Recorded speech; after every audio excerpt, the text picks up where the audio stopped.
All right, so we've collected our raw data, we've processed it, we've created a processed data table, and we've created a graph.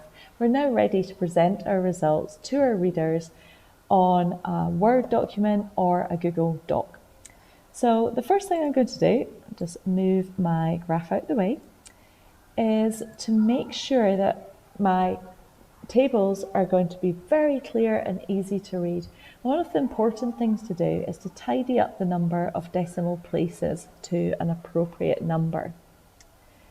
So because I was using a stopwatch and I was doing seconds, probably about 1 decimal place is going to be right for me.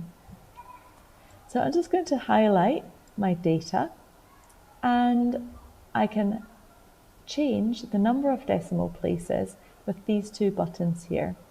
So I would like to decrease, not that much, increase. And now I've got 1 decimal place, and I'm just going to do the same over here.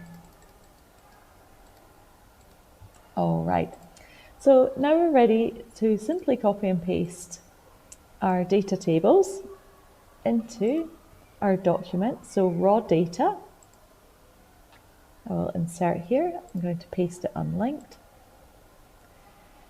And we can see that it looks okay. There's a few random lines. This looks a little bit messy here. So the second thing, which is going to help make our table look very easy and clear to read, is to use the merge cells option.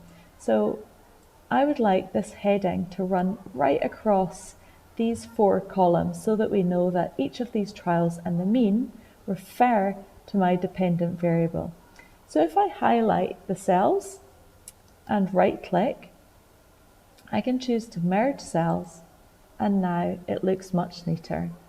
I'm also going to choose to just do that here as well. It's not so important, but it does make it look a bit better. All right, so raw data, and I'm just going to do the same with my process data. So process data, and that looks perfect. Now, if you're submitting this digitally, it's not so important that it covers 2 pages. When you're higher up the school, for example, diploma, or if you're printing out your results, you should make sure that the whole table is together on 1 page. All right, last step, we're ready to insert our graph.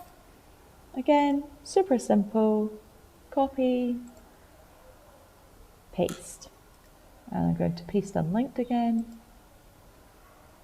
And now I have presented my raw and processed data tables and my graph for my reader.